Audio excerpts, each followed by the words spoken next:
ವಾದ್ಯಘೋಷದೊಂದಿಗೆ ಸಾಗುತ್ತಿರುವ ದೇವರ ಉತ್ಸವ, ಇದರ ಜೊತೆ ವಿಶಿಷ್ಟ ಹಾಡಿನ ಮೂಲಕ ಹಾರ ತುರಾಯಿ ಕಟ್ಟಿದ ತಂಡದ ಆಕರ್ಷಕ ಕುಣಿತ, ಸಾಂಪ್ರದಾಯಿಕ ಪದ್ಧತಿಯ ಆಚರಣೆಗೆ ಜಾನಪದೀಯ ಸೊಗಡು, ಪ್ರಮುಖ ಮಾರ್ಗದಲ್ಲಿ ಸುಗ್ಗಿಯ ಸಂಭ್ರಮ. ಇದು ಗೋಕರ್ಣದ ಹುಣಸೆಕೇರಿ ಹಾಲಕ್ಕಿ ಒಕ್ಕಲಿಗರ ಸುಗ್ಗಿ ಹಬ್ಬ ಪ್ರಾರಂಭಗೊಂಡ ಬಗೆ.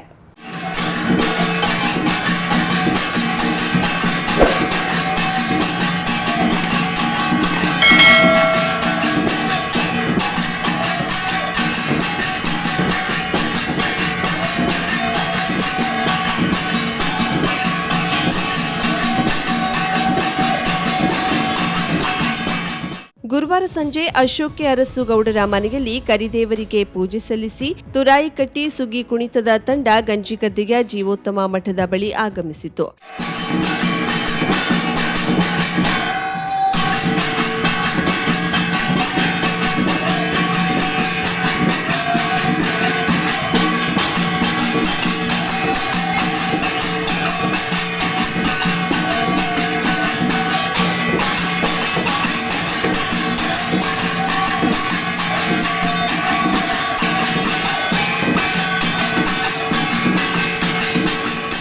ಇದೇ ಸಮಯದಲ್ಲಿ ತಾರಮಕ್ಕಿ ಕೇತಕಿ ವಿನಾಯಕ ಮಂದಿರದ ಬಳಿ ಇರುವ ಕರಿದೇವರಿಗೆ ಪೂಜೆ ಸಲ್ಲಿಸಿ ಹೊರಟ ಮತ್ತೊಂದು ಸುಗ್ಗಿ ತಂಡ ಜೊತೆಯಾಗಿ ಮಹಾಬಲೇಶ್ವರ ಮಂದಿರಕ್ಕೆ ಆಗಮಿಸಿತು.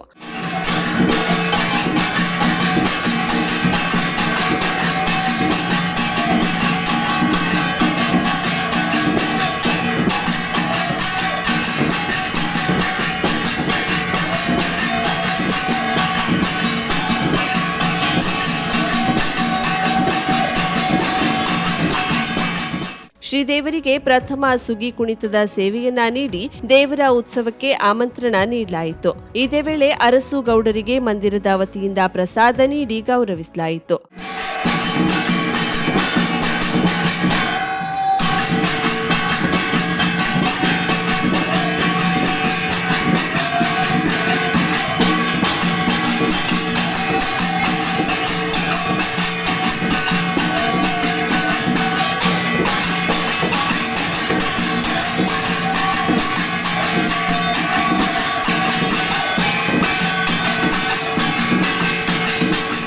ನಂತರ ಶ್ರೀದೇವರ ಉತ್ಸವದೊಂದಿಗೆ ಸುಗ್ಗಿ ತಂಡ ಕುಣಿತದೊಂದಿಗೆ ಕೋಟಿತೀರ್ಥ ಕಟ್ಟೆಯಲ್ಲಿರುವ ಪಟ್ಟೆ ವಿನಾಯಕ ಮಂದಿರಕ್ಕೆ ಆಗಮಿಸಿ ರಾಜೋಪಚಾರ ಪೂಜೆ ಸ್ವೀಕರಿಸಿತು.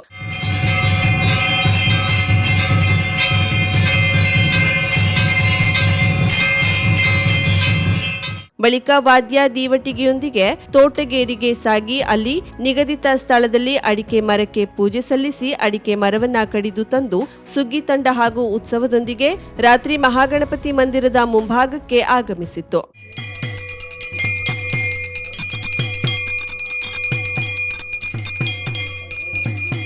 ಮಹಾಗಣಪತಿ ಮಂದಿರದಲ್ಲಿ ಶ್ರೀದೇವರ ಉತ್ಸವ ಮೂರ್ತಿಗೆ ವಿಶೇಷ ಪೂಜೆ ನೆರವೇರಿಸಿದ ಬಳಿಕ ದೇವರಿಗೆ ಬೆಳಗಿದ ಆರತಿಯಲ್ಲಿ ಕಾಮದಹನ ಮಾಡಲಾಯಿತು.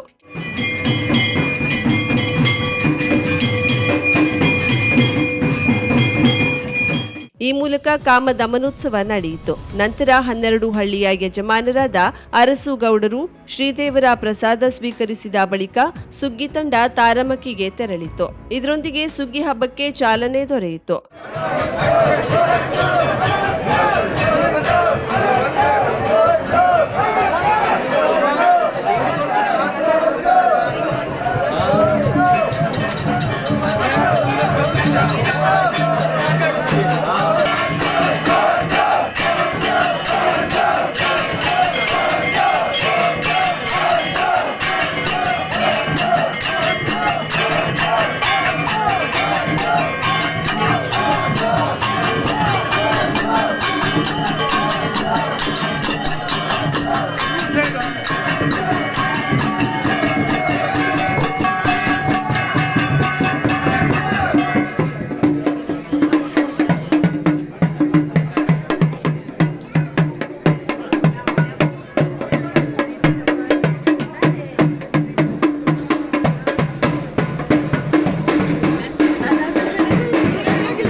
ಮಂದಿರದ ಮೇಲುಸ್ತುವಾರಿ ಸಮಿತಿ ಮಾರ್ಗದರ್ಶನದಲ್ಲಿ ನಡೆದ ರೂಢಿಗತ ಸುಗ್ಗಿ ಉತ್ಸವದಲ್ಲಿ ಸಮಿತಿ ಸದಸ್ಯರು, ಮಂದಿರದ ವ್ಯವಸ್ಥಾಪಕರು, ಸಿಬ್ಬಂದಿಗಳು ಹಾಗೂ ಹಾಲಕ್ಕಿ ಒಕ್ಕಲಿಗ ಸಮಾಜದ ಪ್ರಮುಖರು ಹಾಗೂ ಊರ ನಾಗರಿಕರು ಪಾಲ್ಗೊಂಡಿದ್ದರು.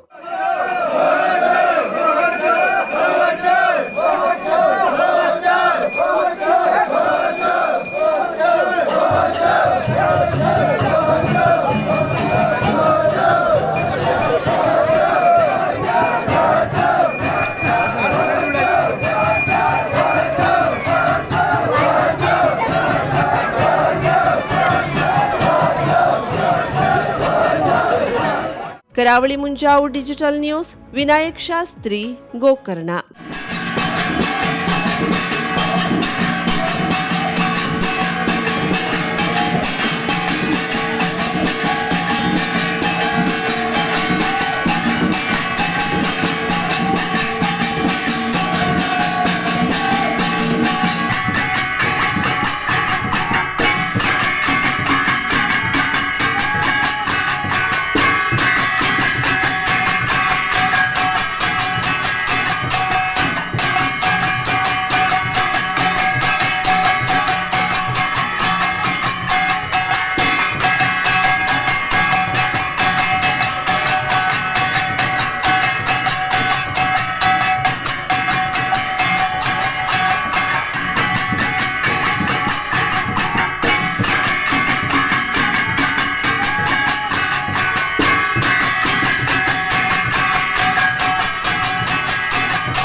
ನಾಡವರ ಯೂತ್ ಪ್ರೀಮಿಯರ್ ಲೀಗ್ ಪಂದ್ಯಾವಳಿ ಮಾದರಿಯಾಗಿದೆ. ಅರ್ಥಪೂರ್ಣವಾಗಿ ಸುಸಜ್ಜಿತ ಪಂದ್ಯಾವಳಿಯನ್ನು ಆಯೋಜಿಸಿರುವ ಸ್ಥಳೀಯ ಯುವಕರ ತಂಡ ಸಂಘಟನೆಗೆ ಇನ್ನೊಂದು ಹೆಸರು ಎಂದು ಗೋದಾವರಿ ಸಮೂಹ ಸಂಸ್ಥೆಗಳ ಅಧ್ಯಕ್ಷ ರಾಘವೇಂದ್ರ ನಾಯಕ್ ದೇವರಬಾವಿ ಹೇಳಿದರು.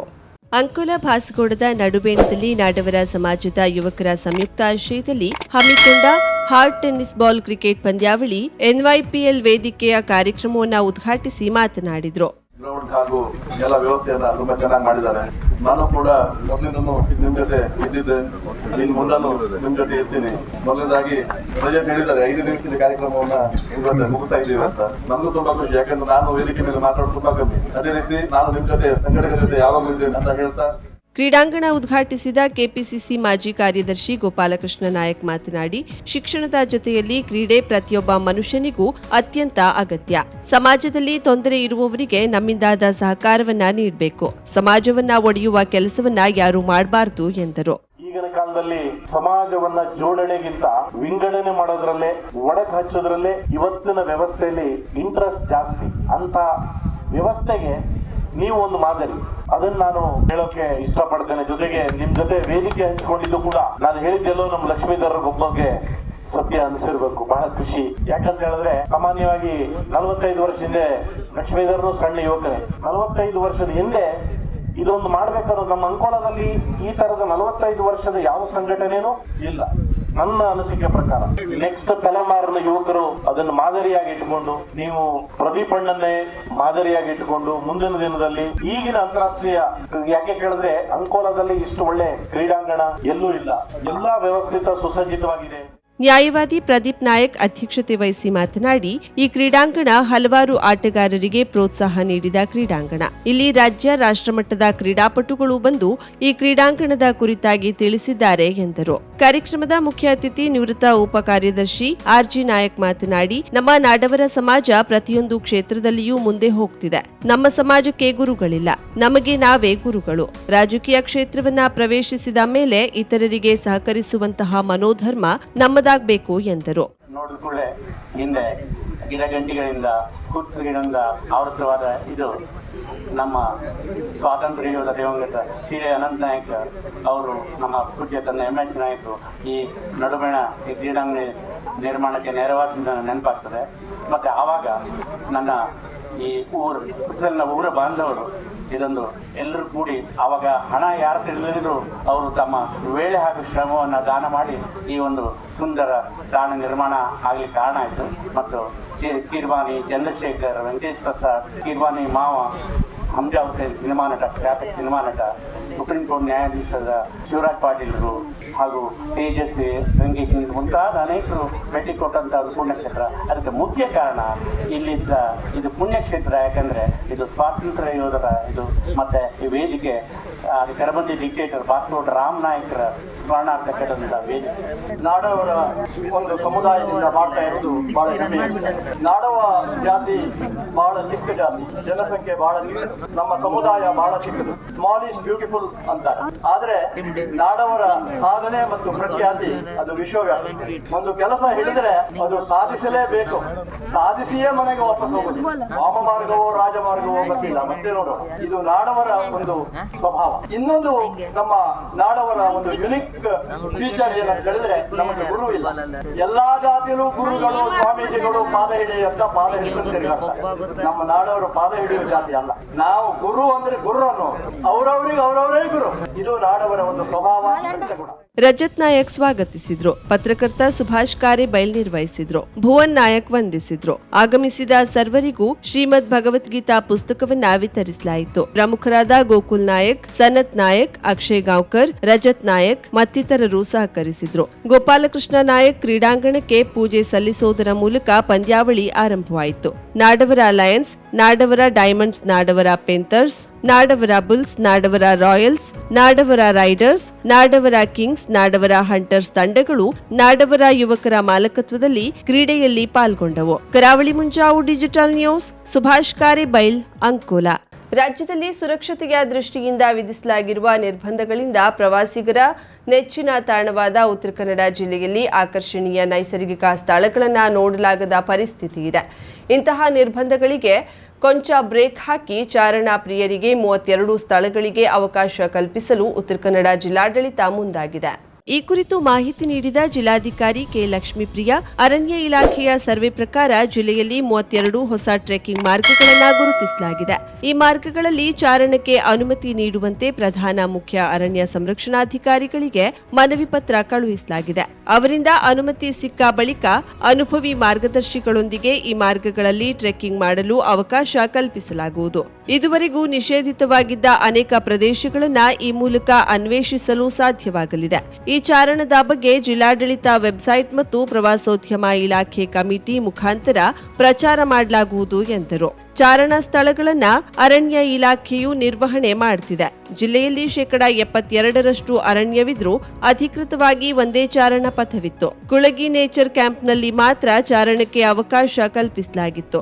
ಆದರೆ ಬಹಳಷ್ಟು ಪ್ರವಾಸಿಗರು ಇಲಾಖೆಯ ಕಣ್ಣು ತಪ್ಪಿಸಿ ನಿಷೇಧಿತ ಪಥದಲ್ಲಿ ಚಾರಣ ಮಾಡಿ ಅವಘಡಕ್ಕೆ ಸಿಲುಕಿದ್ದ ಘಟನೆಗಳು ನಡೆದಿದೆ. ಅನೇಕರು ಅಸುರಕ್ಷಿತ ತಾಣಗಳಲ್ಲಿ ಚಾರಣಕ್ಕೆ ಹೋಗಿ ಜೀವ ಕಳೆದುಕೊಂಡಿರುವ ಉದಾಹರಣೆಗಳಿವೆ. ಇದನ್ನ ತಪ್ಪಿಸಲು ಅರಣ್ಯ ಇಲಾಖೆ ಜಿಲ್ಲೆಯಲ್ಲಿ ಹೊಸದಾಗಿ 32 ಚಾರಣಾ ಸ್ಥಳಗಳನ್ನ ಗುರುತು ಮಾಡಿದೆ. ಟ್ರೆಕ್ಕಿಂಗ್ಗೆ ಜಿಲ್ಲಾಡಳಿತ ಅವಕಾಶ ಕಲ್ಪಿಸಿರೋದು ಉತ್ತರ ಕನ್ನಡ ಜಿಲ್ಲೆಯಲ್ಲಿ ಪ್ರವಾಸೋದ್ಯಮಕ್ಕೆ ಒಂದು ಹೊಸ ಆಯಾಮ ಬರುವುದರ ಜೊತೆಗೆ ಜಿಲ್ಲೆ ಟ್ರೆಕ್ಕಿಂಗ್ ಹಬ್ ಆಗಲಿದೆ.